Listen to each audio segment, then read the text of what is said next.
Hi guys! Made by Angelica. So, ikukwento natin ang mga kaganapan ng Valentine's Day ba? Kaganapan ng Valentine's. So, yan. Pwede naman yan naman. Puro flower yan. Ano pa lang yan eh. Siguro nagsimula ko. Bumili kasi ako January 15. Ganon. Nag-check out na ako sa Shopee. Naman yung aso ko si Heather. Naman ang bebe na yan. Nagpapakiyating. Ayan yung pangalawa kong ata yung binili. Kasi ang una ko inano is purple. Yan, purple, pink. Pero, actually, yung passive wire.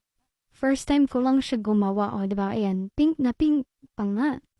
Nakakatawa, may kwento yan. Pero, next topic na yan. Next topic.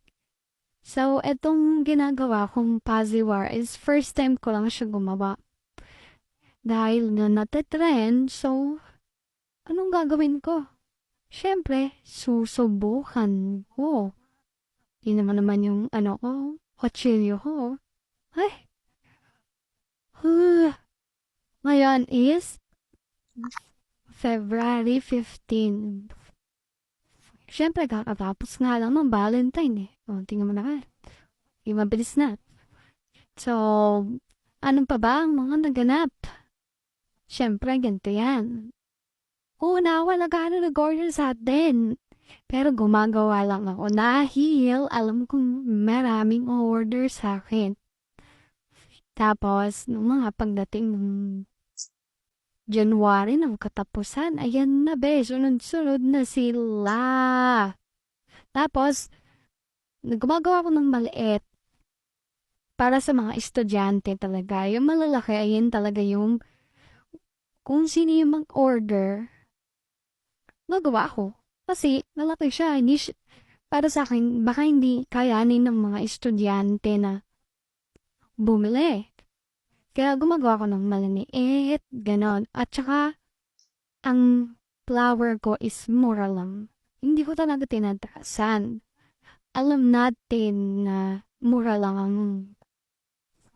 di naman mura, pero sakto lang ba? Sa mga materials, ganon. Ayun, kaya hindi ko siya minamahalan. Talagang ang puyat natin dyan, be, alo-alo. Minix ko na kasi yan eh, kasi maliit lang tong apartment. Talagang kailangan na pagkagawa, deliver agad, ganon. Kung pwede lang. Tingnan mo naman, no? Maganyan-ganyan baka. Ako yung pinagsasasabi ko dyan. And pag-ano, talagang, ang pagod talaga. Pero worth it yun dahil 2 years ko pa lang nagbubuki, ganon. Pero dati, like, mga 2015, mga ganon. Basta mga teenager pa ako. 20s na kasi. So, teenager pa lang ako. May na ako gumawa ng buke. Pero, hindi ko binibenta. Gumagawa lang ako noon kasi, alam mo na, mahilig kasi ako magbigay ng, ayan, tinuturo ko siguro yung mga bouquet na nandyan. Tapos meron pa yun doon sa labas, gano'n. So, balik tayo doon. Mahilig talaga ako gumawa ng bouquet. Pero lagi ko lang binibigay. Pag may birthday, gano'n. Pero mas ano talaga sa akin lagi, pag may birthday, Mother's Day, yung mami ko, gano'n. Isang beses, may nag-order sa akin. Ginawa ko kasi yung klasiko. Kaya yung teacher ko, gano'n. Isa kong klase gumawa, tapos nakita niya. Binili ko yun sa kanya. Ginawan ko, tapos binigay ko sa kanya. Tapos one time sabi niya, Pao, gawa mo ako ganito. Magtinta ka kaya, itry mo. Gawa mo ako ganito, tapos bibili ako ganon. Tapos na pag-isip-isip ko, oo nga, bakit hindi ako gumawa? Tapos, ibenta ko. Totoo, mahilig naman ako magbenta eh. Tingnan mo, gano'n nakakalat yan. Ayun na yung mga rush. Ay sinasabi ko sa labas. Tapos naisip-isip ko, oo nga, bakit hindi ko kaya hindi lang ako gumawa tapos ibenta ko. Like, para naman yung talent natin, ay, malabas.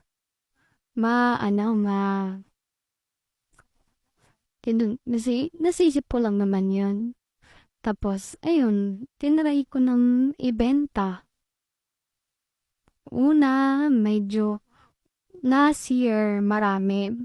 Pero hindi ako gumagawa ng satin flower. Gumagawa ako niyan pang birthday tapos ibibigay ko kasi nga napakabubot niyan. Bibili isang ribbon na bundle. Tapos gugupitin mo yon. Tapos ano mo yun. Pagkagupit mo, tutupi-tupiin mo yan. Tapos ididikit-dikit mo yan. Tapos bago mo pa ulit idikit, bago ulit maging flower. Basta kanon. Napakahirap, be. Kaya hindi ko yung ginawa. Last year, ang ginawa ko talaga is nakapokus ako sa butterfly at saka balloon.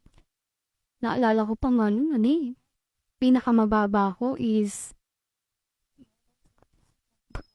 59. Ganon, 59. Tapos pinakamataas ko 89 or 100 or 99. Basta ganon. Ganon lang yung pinakamababa ko. Tapos ngayon, tinry ko naman sa tin na flower. Kasi nga, ang dami naghanap sa akin noon last year. Sabi ko, hindi po ako gumawa noon. E di ngayon, nakadami naman ako. Naka 100 plus ako kasi di ko na talaga sure kung ilan yung nagawa ko. Kasi, pag may nag-order sa akin, tapos ginawa ko agad, or meron agad, kasi gumawa ako, tapos pinost ko. Wala pa kasi nag-order, gumawa lang ako, tapos pinost ko. Tapos may bumili. Bigay ko agad. Nakapost nga, di ba? Diba, kapagawa ulit. Tapos gagawin ko na. Bibigay ko agad ganun. Misa nga, hindi ko na nalista.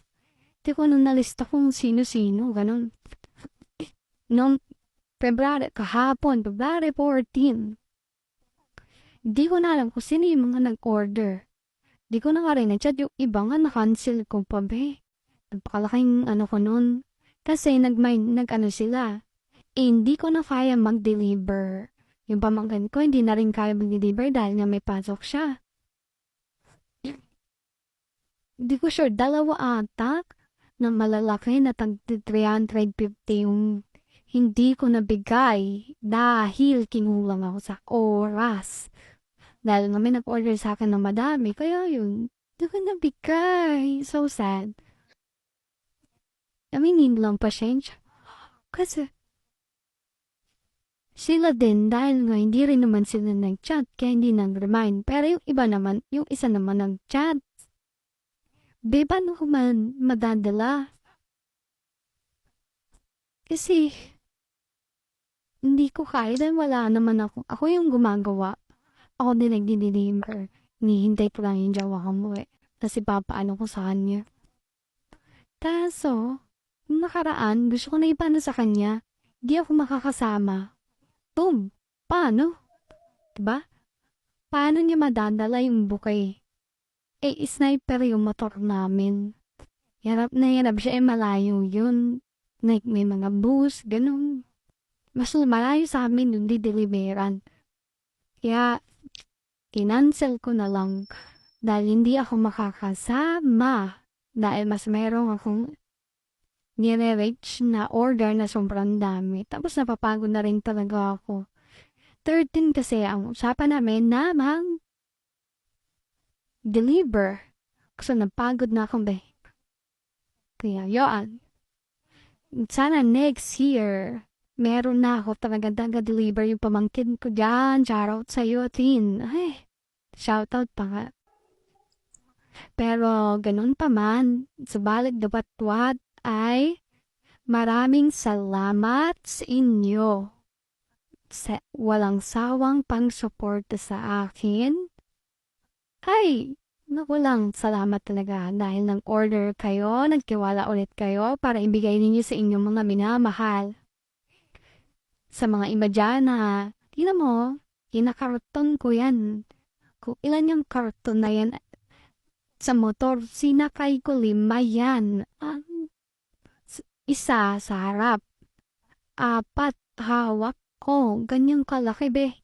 Imagine mo na lang kung paano ko yung ginagawa. Yung pinupunasan ko kasi yung iba, sobrang gulo ko sa sobrang ano ko. Hindi na, di, minsan, sobrang gulo ko. May mga pumapasok na may sumali ko, ano. Kaya yun. So, kita mo yan, sampay na yan. Sampay ko yan dahil hindi ko nakuha. Dahil nga busy ako, hindi ko yan mauuna. Uunahin ko yung bulaklak. Uunahin yung bulaklak. Ayun yung pamangkin ko. Tingin-tingin lang. Pinatay ka na. Tapos ayan yung February 14.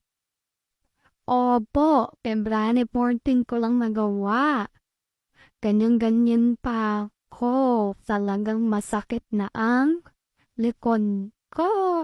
Tapos tatawaran nyo lang ako. Tapos sasabihin nyo pa sa akin, pwede bang utang?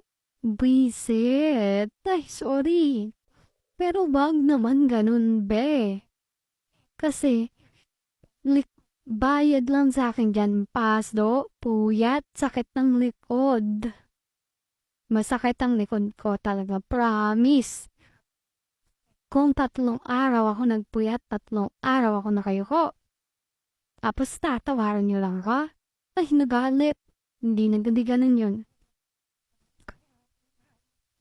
Tapos, ang kaganapan natin.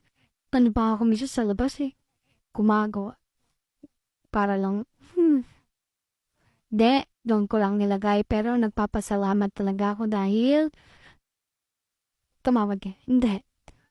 Nagpapasalamat ako kasi nag-order kayo. Sana next year, ganun pa din. Maraming salamat sa inyo. Ingat! Ayun yung mga nagawa ko. Ito yung last, di ba? Ang cute. Blue, gold, white. Very social, very demure. Bye! Ingat! Bye-bye!